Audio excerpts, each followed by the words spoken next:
Avant de commencer, je tiens à vous souhaiter la bienvenue sur notre chaîne. Pour ceux qui sont nouveaux ici, notre mission est de partager des témoignages chrétiens authentiques du monde entier, en diffusant le puissant message du royaume de Dieu. Nous nous concentrons sur des histoires sur Jésus, l'au-delà, le paradis et l'enfer, ainsi que sur d'autres sujets liés à la Bible, en vous les présentant sous forme d'histoires captivantes 2 ou 3 fois par semaine. Nous vous invitons à devenir membre de cette famille en vous abonnant à notre chaîne. Que Dieu vous bénisse en le faisant. L'expérience d'aujourd'hui nous a été envoyée par un frère, autrefois bouddhiste, mais en raison de son expérience, il a accepté Jésus comme son Seigneur et Sauveur. Veuillez rester jusqu'à la fin pour comprendre son expérience. Mon nom après le baptême est John. J'ai été élevé dans une famille profondément enracinée dans les traditions bouddhistes. Dès mon plus jeune âge, on m'a enseigné l'importance de la discipline, de la méditation et de la recherche de l'éveil. Mes journées commençaient avant le lever du soleil par des chants et des prières, des offrandes au Bouddha et des moments de réflexion silencieuse. Les enseignements du Bouddha étaient plus que de simples mots pour moi, ils étaient l'essence même de la façon dont je vivais ma vie. J'ai cherché à incarner les principes de compassion, de pleine conscience et de détachement des désirs mondains. Chaque matin, je m'asseyais devant mon petit autel, allumais de l'encens et offrais des fleurs fraîches, récitais les sutras avec un profond sentiment de révérence. Je consacrais des heures chaque jour à la méditation, cherchant à calmer mon esprit et à atteindre un état de pure conscience. Le chemin octuple était mon guide, une feuille de route vers une vie de vertu et de sagesse. Je pratiquais la parole juste, l'action juste et les moyens de subsistance justes, m'efforçant de vivre une vie sans nuire aux autres. Mes pensées étaient constamment concentrées sur la culture de la gentillesse, évitant les choses négatives. Je cherchais le juste milieu, ni trop strict, ni trop laxiste. Pendant des années, j'ai vécu de cette façon, certaine d'être sur la bonne voie et que mes efforts me conduiraient un jour à la libération ultime. Ma foi était forte et mon engagement envers les enseignements du Bouddha était inébranlable. Le 26 janvier 2017, je venais de terminer ma méditation matinale et me préparais à commencer ma routine quotidienne lorsque j'ai ressenti une douleur aiguë et inattendue dans la poitrine. Au début, je l'ai ignoré, pensant qu'il s'agissait simplement d'un léger inconfort, peut-être dû à une méditation assise trop longue. Mais la douleur n'a pas disparu, elle s'est intensifiée. En quelques minutes, la piqûre aiguë s'est transformée en une sensation profonde et écrasante. Ma poitrine s'est serrée et chaque respiration est devenue une lutte. La panique a commencé à s'installer alors que la douleur s'intensifiait, irradiant dans ma poitrine et le long de mon bras.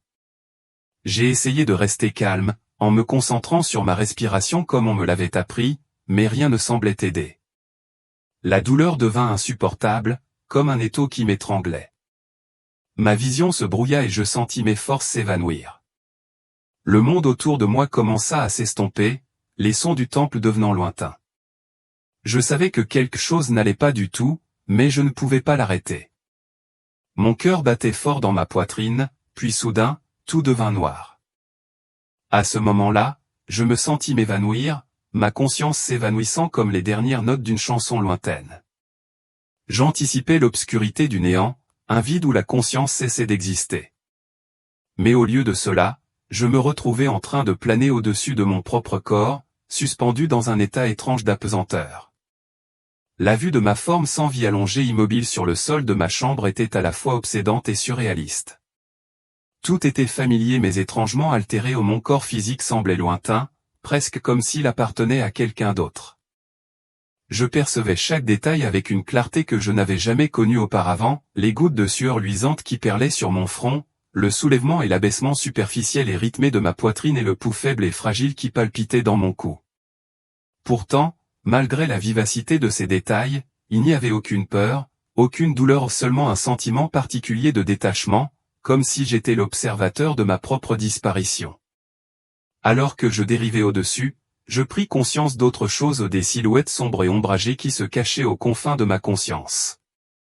Elles étaient vagues, presque sans trait, mais indéniablement présentes.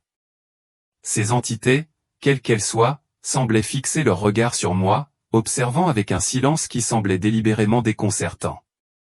Elles ne bougeaient pas et ne parlaient pas, mais leur présence pesait lourd dans l'espace entre la vie et la mort. Elles n'étaient ni accueillantes ni hostiles, mais leur immobilité avait une sorte de but que je ne pouvais pas encore comprendre. Je sentais le poids de leur examen froid et silencieux, comme des mains invisibles pénétrant dans mon âme. C'était comme s'ils attendaient quelque chose, délibérant en silence sur ce qui allait se passer ensuite, tandis que je restais à leur merci. À cet instant glaçant, j'ai compris que je n'avais plus le contrôle.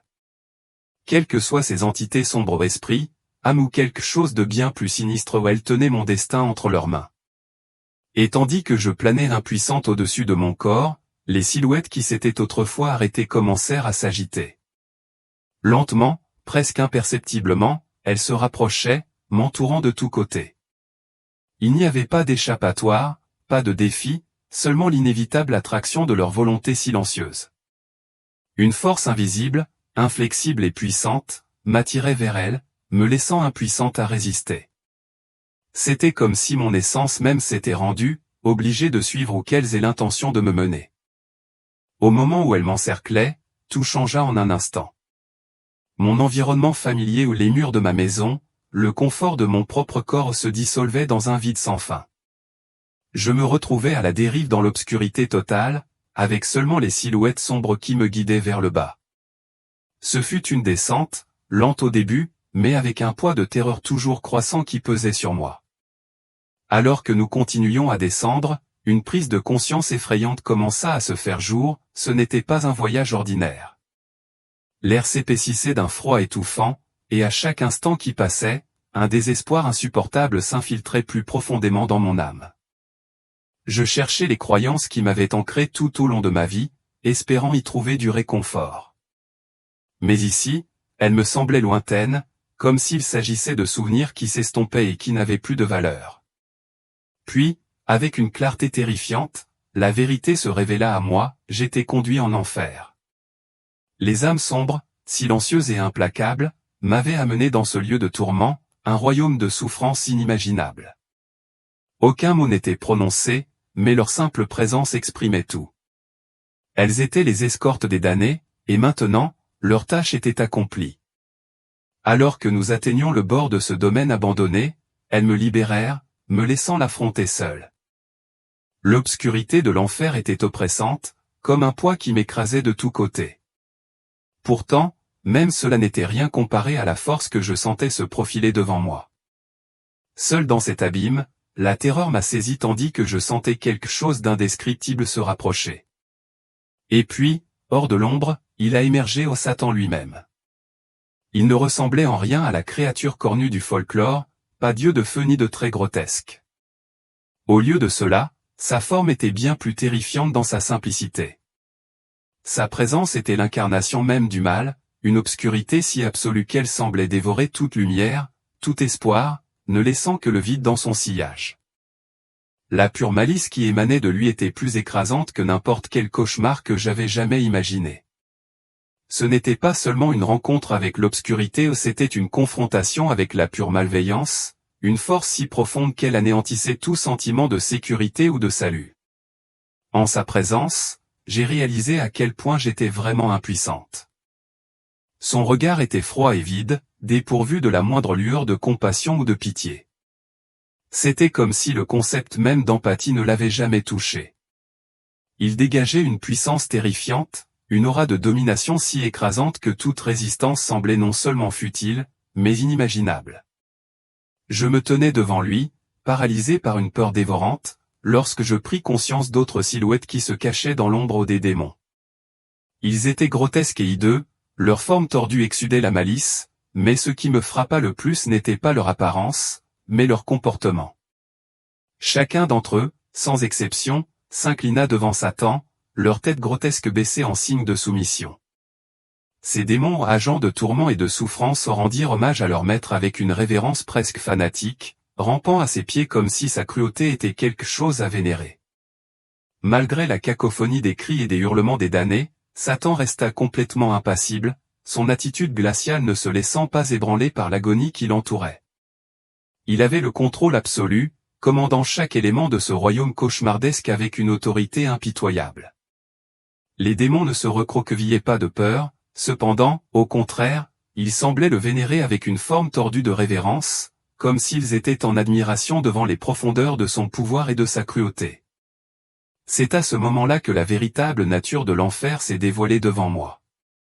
Ce n'était pas seulement un lieu de punition, c'était un royaume où le mal régnait en maître, où la souffrance n'était pas seulement une conséquence, mais la structure même de l'existence.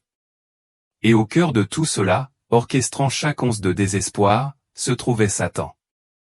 Alors que je me tenais là, englouti dans les profondeurs de l'enfer, il est devenu indubitablement clair que le pouvoir de Satan était immense.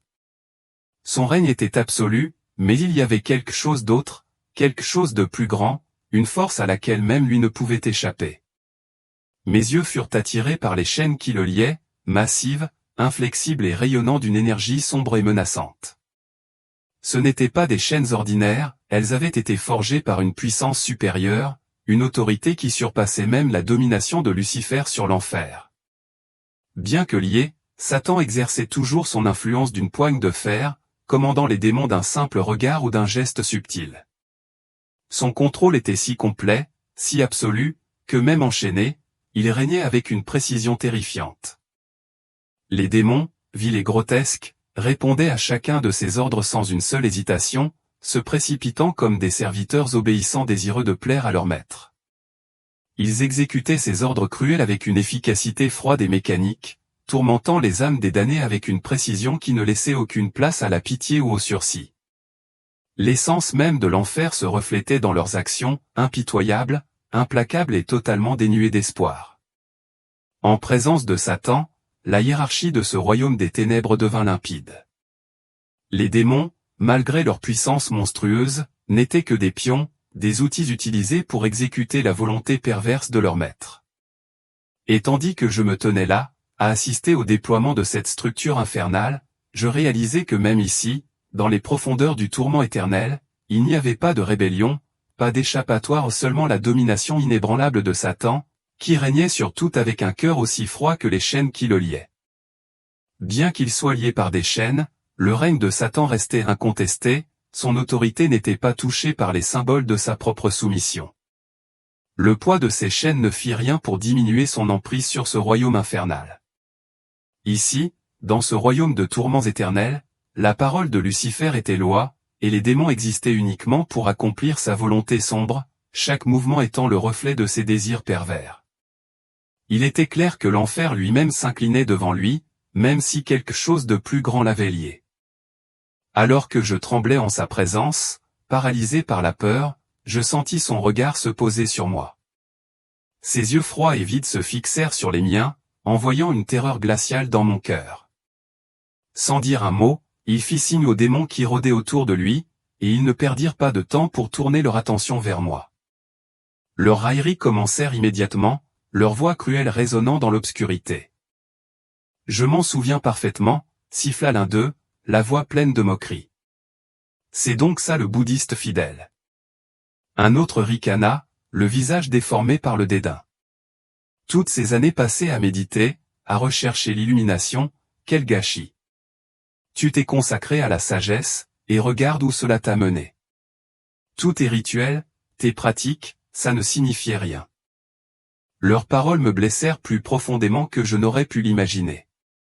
Ils se moquèrent de mes années de dévouement, ridiculisèrent ma quête de croissance spirituelle et transformèrent ma foi en une plaisanterie amère.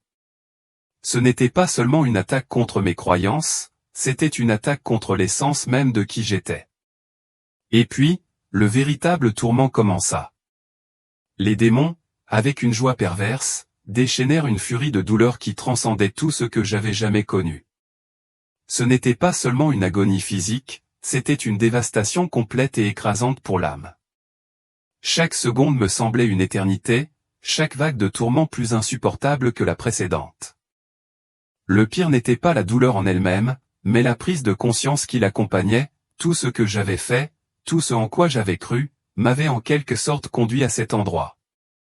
Ma dévotion, ma quête incessante de l'illumination, les années passées à méditer et à pratiquer la spiritualité où tout cela avait été vain.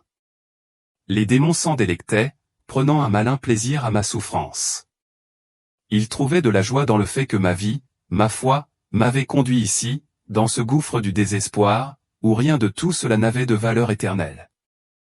À chaque provocation, à chaque moment d'agonie, je sentais le poids de leurs mots peser sur moi, étouffant tout espoir qui me restait. Ma quête de paix, de sagesse, s'était effondrée face à cette obscurité écrasante. Et tandis que les démons poursuivaient leur assaut cruel, je réalisais que cet endroit, cet enfer n'était pas seulement une punition.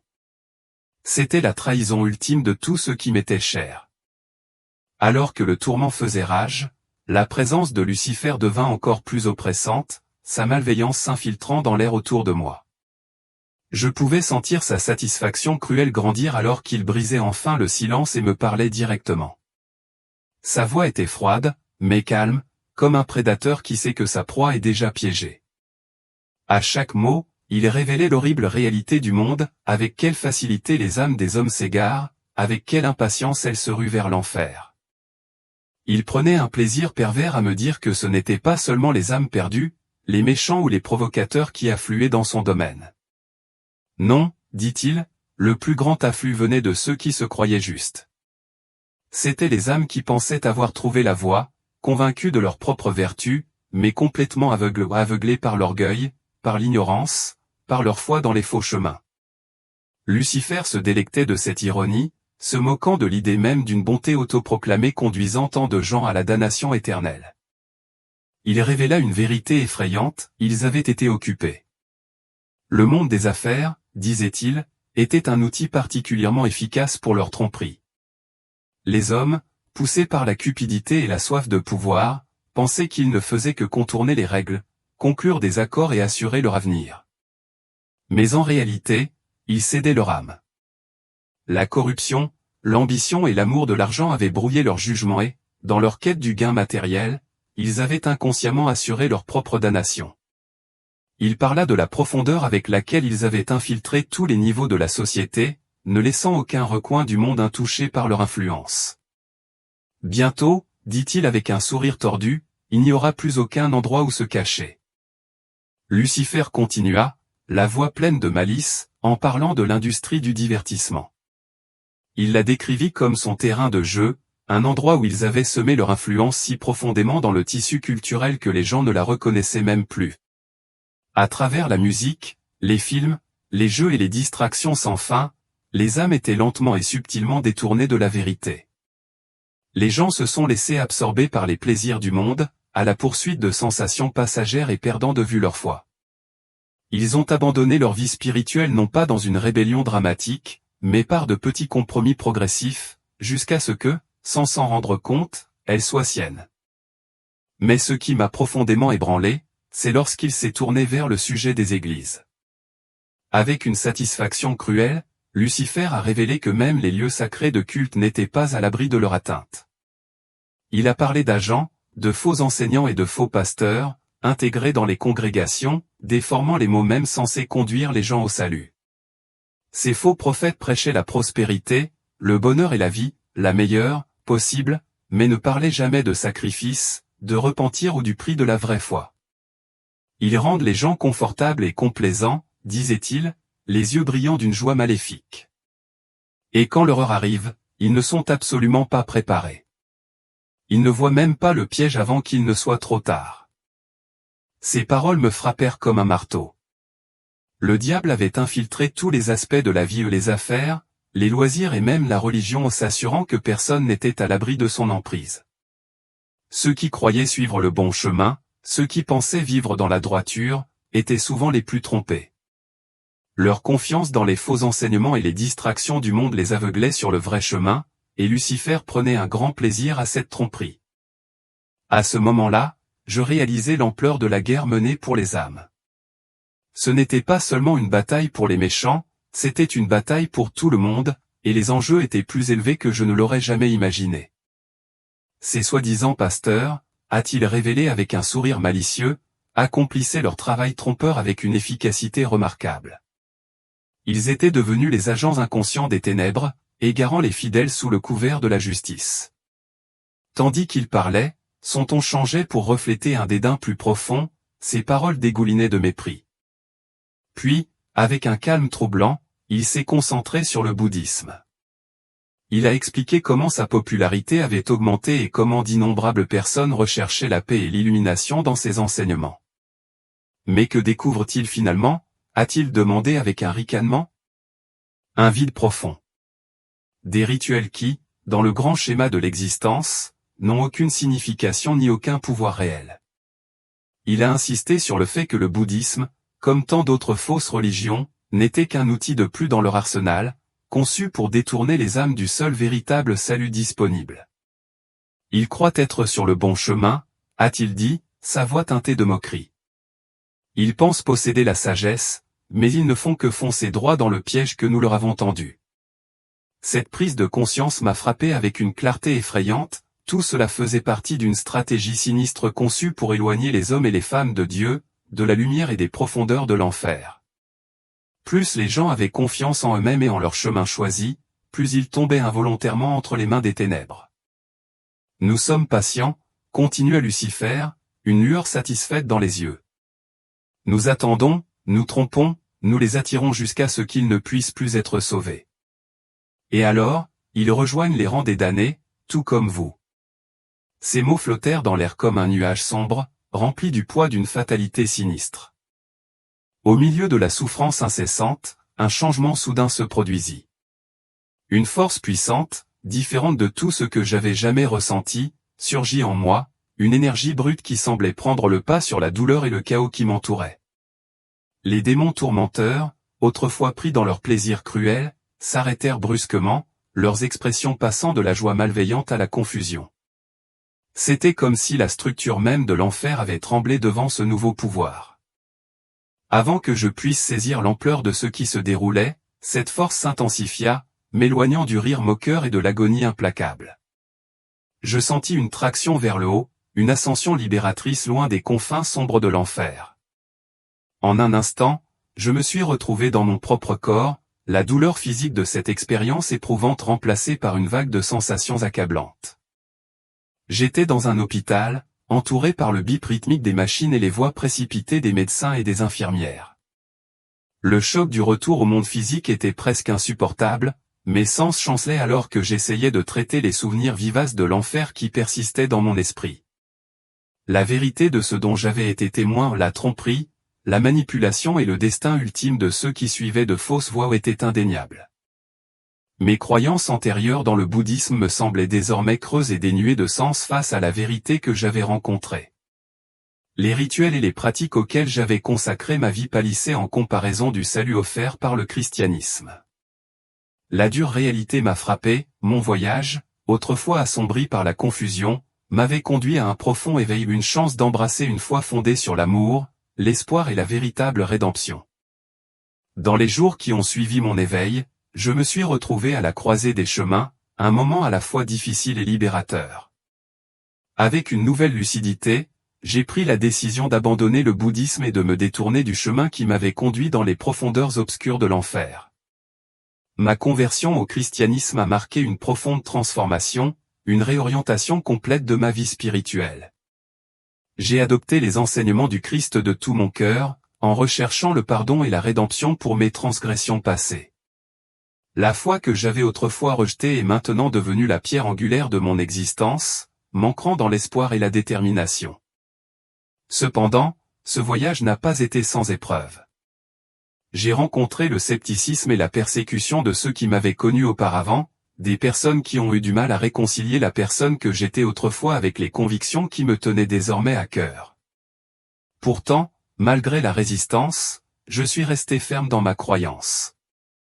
Mon expérience déchirante a éclairé la réalité de la vérité spirituelle et a souligné la nécessité de la foi en Jésus-Christ comme seul chemin vers le salut.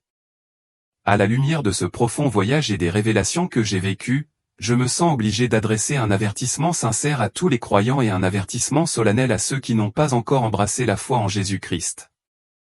À chaque chrétien qui lit ceci, je vous exhorte à reconnaître que la fidélité dans votre service à Dieu est plus cruciale que jamais. Le diable est implacable dans ses stratagèmes, utilisant tous les outils à sa disposition pour égarer les âmes et saper la foi de ceux qui suivent le Christ. Nous sommes témoins d'une attaque sans précédent de tromperie et de corruption dans diverses facettes de notre monde, que ce soit dans le monde des affaires, dans l'industrie du divertissement ou même au sein de l'Église elle-même. Notre vigilance spirituelle doit rester inébranlable et notre adhésion aux enseignements de Dieu doit être résolue. Ne vous laissez pas influencer par de fausses doctrines ou des distractions qui cherchent à vous éloigner de la vérité immuable de l'Évangile. Votre fidélité au service de Dieu n'est pas simplement un acte de dévotion, c'est une arme puissante contre les forces des ténèbres qui cherchent à s'infiltrer dans nos vies. À ceux qui n'ont pas encore accepté Jésus-Christ comme leur Seigneur et Sauveur, j'adresse un grave avertissement. Les expériences que j'ai vécues et les connaissances que j'ai acquises révèlent une réalité crue qui souligne l'urgence de se tourner vers le Christ. Les chemins des fausses religions et croyances, bien qu'ils puissent paraître bénins ou même attrayants, mènent finalement au destin dévastateur de la séparation éternelle d'avec Dieu. C'est maintenant le moment de chercher le salut par Jésus-Christ, car le monde présente de nombreux chemins et tromperies, mais c'est seulement par lui que vous pouvez trouver la véritable rédemption et la vie éternelle. L'accepter comme votre sauveur n'est pas seulement un choix, c'est une nécessité pour échapper aux conséquences d'une vie vécue loin de lui. Le moment d'embrasser le Christ et de vous détourner des chemins qui mènent à la destruction est maintenant.